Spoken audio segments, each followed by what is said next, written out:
हाय friends, Jitu computer channel पर आपका स्वागत है। आइए आज हम देखते हैं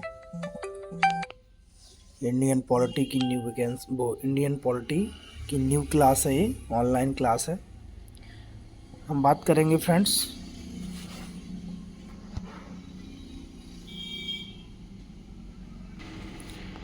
फर्स्ट क्वेश्चन देखते हैं फ्रेंड्स।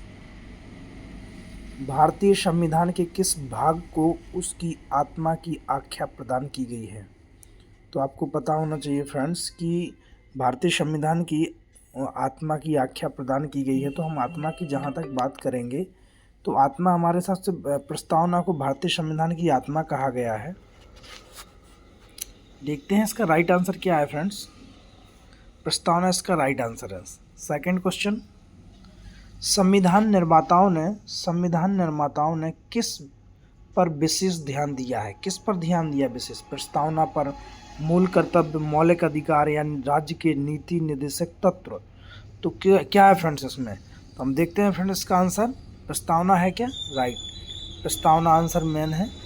नेक्स्ट क्वेश्चन देखते हैं फ्रेंड। भारत में जनप्रिय समरूपता है क्योंकि भारत के संविधान की प्रस्तावना शुरू होती है इन शब्दों से।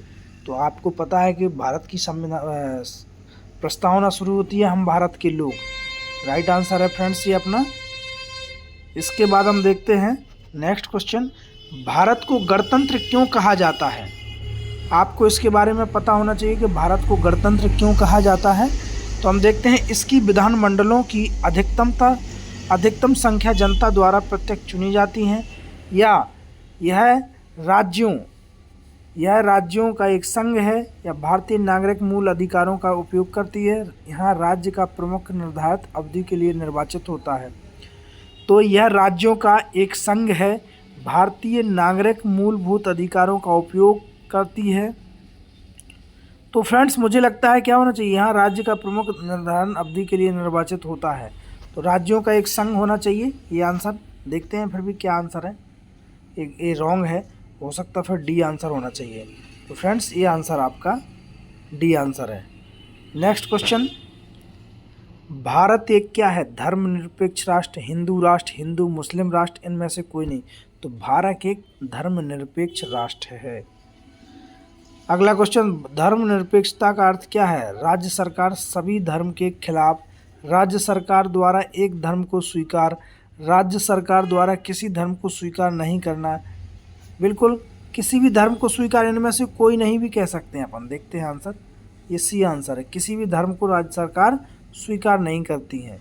अपना अपना धर्म एक मतलब सभी धर्मों को समानता से देखती हैं, कहने का तात्पर्य है। भारत एक धर्मनिरपेक्ष राज्य है, इसका मतलब है कि भारतीय राज्य धर्म विरोधी नागरिकों का समर्थन करता है, बहुसंख्यक समुदाय के धर्म का समर्थन करता है, अल्पसंख्यक समुदाय के धर्म का समर्थन करता है, या किसी निश्चित धर्म का समर्थन नहीं करता है। तो फ्रेंड डी आंसर आपका, डी आंसर है। क्यों?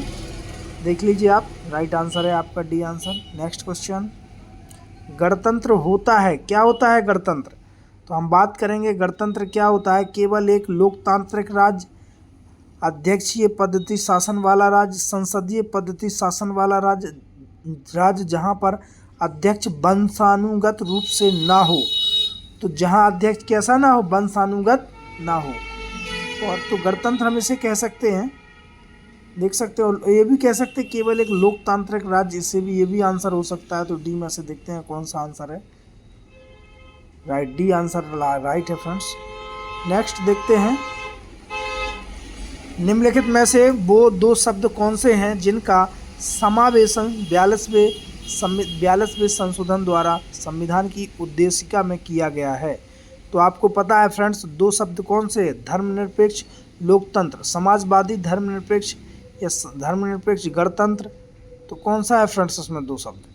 तो समाजवादी तो जोड़ा ही गया था फ्रेंड्स, आपको याद होना चाहिए। तो मुझे लगता है सी आंसर होना चाहिए, और सी आंसर आपका राइट आंसर है फ्रेंड्स। नेक्स्ट क्वेश्चन, हम 20 क्वेश्चन ही करेंगे फ्रेंड्स इस क्लास में। जो इंडियन पॉलिटी की क्लास है, आपने देखा होगा मेरे पिछली क्लासों में, सारे क्लासों में मैं ऑनलाइन ही पढ़ाता हूँ, और ऑनलाइन अपन एक क्विज लगा रहे हैं। इससे अपना जो तर्क शक्ति है, जो टाइमिंग है वो पता कर सकते हैं, या जो हमने पढ़ा है उसको हम कितना माइंड में रख पा रहे हैं। भारतीय संविधान की प्रस्तावना में भारत को किस रूप में घोषित किया गया है? एक सार्वभौम प्रजातांत्रिक गणतंत्र, एक समाजवादी प्रजातांत्रिक गणतंत्र, एक प्रभुत्व संपन्न समाजवादी धर्मनिरपेक्ष। मुझे लगता है सी आंसर होना चाहिए फ्रेंड्स। इसका क्या होना चाहिए? इसका सी आंसर, सी राइट है। नेक्स्ट, भारत एक गणतंत्र है, इसका अर्थ है सभी मामलों में अंतिम अधिकार जनता के पास है। भारत में संसदीय शासन व्यवस्था है। भारत में वंशानुगत शासन नहीं है। भारत राज्यों का एक संघ है। बिल्कुल, तो ये सारी व्यवस्थाएं तो है ही है फ्रेंड्स। का अर्थ है सभी है। मुझे लगता है डी आंसर होना चाहिए, या वो होना चाहिए वंशानुगत अधिकार। वो नहीं होगा फ्रेंड्स इसमें, मतलब जो मुखिया होगा, राजा का बेटा राजा नहीं होगा फ्रेंड्स, यहाँ जनता राजा बनाती है। निम्नलिखित में से कौन सा शब्द भारत के संविधान की उद्देशिका में नहीं है? समाजवादी, पंथ निरपेक्ष, प्रभुत्व संपन्न, लोक कल्याण। तो पंथ निरपेक्ष या लोक कल्याण शायद दो नहीं है, इनमें से एक कोई है। क्या है फ्रेंड्स? लोक कल्याण इसमें नहीं है प्रस्तावना में। कल्याणकारी राज्य का उद्देश्य क्या है? अधिक संख्या का अधिकतम कल्याण सुनिश्चित करना, कमजोर वर्गों के कल्याण का प्रबंध करना, सभी नागरिकों को स्वास्थ्य सुविधाएं प्रदान करना। उपरोक्त में से नहीं। तो कल्याणकारी राज्य का तो अर्थ मुझे लगता है फ्रेंड्स सभी नागरिकों को स्वास्थ्य सुविधाएं प्रदान करना, या कमजोर वर्गों के कल्याण का प्रबंध करना है। बी आंसर हो सकता है friends, right. Next question, Bharat एक गणराज्य मुख्य रूप से माना जाता है क्योंकि राज्य अध्यक्ष का चुनाव होता है। उसे 15 अगस्त 1947 को स्वतंत्रता मिली थी। उसका अपना लिखित संविधान है। उसकी सरकार संसदीय प्रणाली के अनुसार है। तो मुझे लगता है क्या आंसर होना चाहिए फ्रेंड्स? 1 ए आंसर आपका सही है। भारतीय संविधान की प्रस्तावना के सिलसिले में निम्नलिखित में से कौन सा सही क्रम है? गणतंत्र, जनवादी, धर्मनिरपेक्ष, समाजवादी, सार्वभौम। क्या है फ्रेंड्स इसमें आइडिया? देखिए, मुझे जहाँ तक लगता है फ्रेंड्स कौन सा होना चाहिए? सी आंसर देखें क्या? देखते हैं फ्रेंड्स क्या है। प्रश्न तो आपने पढ़ ही लिया होगा। सी नहीं है, फिर क्या है? बी है क्या? बी भी नहीं है तो डी होगा फिर राइट आंसर फ्रेंड्स। संविधान की प्रस्तावना में प्रयुक्त शब्द सेक्युलर का अर्थ क्या है? यदि संविधान की प्रस्तावना में सेक्युलर शब्द का अर्थ क्या है? सभी नागरिकों को धर्म एवं उपासना की स्वतंत्रता, बहुदावाद, सभी धर्मों की अस्वीकृति। तो मुझे लगता है फर्स्ट आंसर होना चाहिए फ्रेंड्स। ये हमारा राइट आंसर भी निकल आया। 17वां क्वेश्चन, शब्द धर्मनिरपेक्ष भारत के संविधान की प्रस्तावना में जोड़ा गया था। इसके विषय में निम्न कथनों में से कौन सा सही है? यह वर्ष 1976 में जोड़ा गया था और यह 42वें संविधान संशोधन में जोड़ा गया था। चौथा है यह मूल प्रस्तावना में था। उत्तर निम्न कूट में दीजिए। तो आपको पता है कि कौन सा सही है। यह 44वें संविधान संशोधन 42वें संविधान में जोड़ा गया था। 2, 3 तो दूसरा और तीसरा तो होना ही चाहिए फ्रेंड्स, लेकिन यहाँ देखते हैं क्या बोला है। धर्मनिरपेक्ष भारत के संविधान की प्रस्तावना में जोड़ा गया था।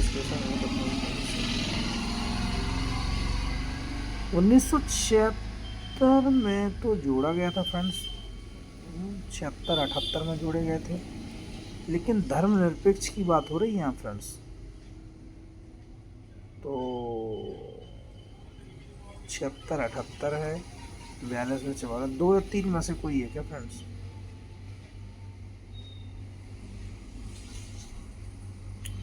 ए यार बी आंसर में से कोई होगा फ्रेंड्स, पक्का मान लीजिए आप। या तो ए है 76 में जोड़ा गया था, और ए के साथ कौन है? 2, 44वें संविधान संशोधन में, 42 में 76, right. B answer friends, B answer. आपकी तरफ से कौन सा आंसर होना चाहिए? चलिए हम देखते हैं, पूछते हैं ऑनलाइन राइट आंसर।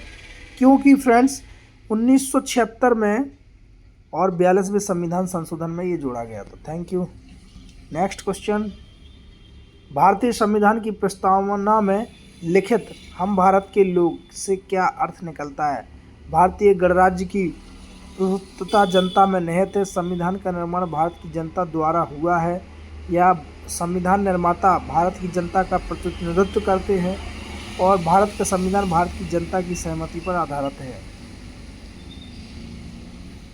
तो फ्रेंड मुझे लगता है सी आंसर होना चाहिए। नहीं, सी नहीं है, फिर क्या है?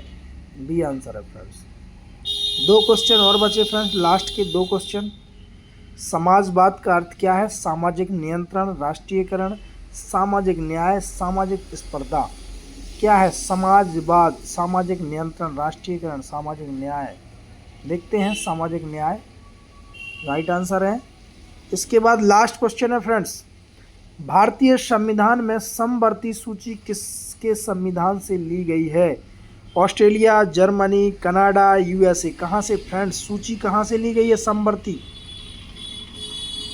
फ्रेंड्स आपको पता होना चाहिए, यूएसए से ली गई हैं क्या ऑस्ट्रेलिया से? देखते हैं क्या आंसर है। तो ऑस्ट्रेलिया से। तो फ्रेंड्स ये हमारे 20 क्वेश्चन हो गए हैं। और फ्रेंड्स आज इतना ही। फ्रेंड्स यदि आप वीडियो पसंद आई हो तो लाइक कीजिएगा, शेयर कीजिएगा, कमेंट भी कीजिएगा कैसी लगी आपको वीडियो। और यदि चैनल पर नए हैं तो आप सब्सक्राइब ज़रूर कीजिएगा। Thank you. जय हिंद, जय भारत।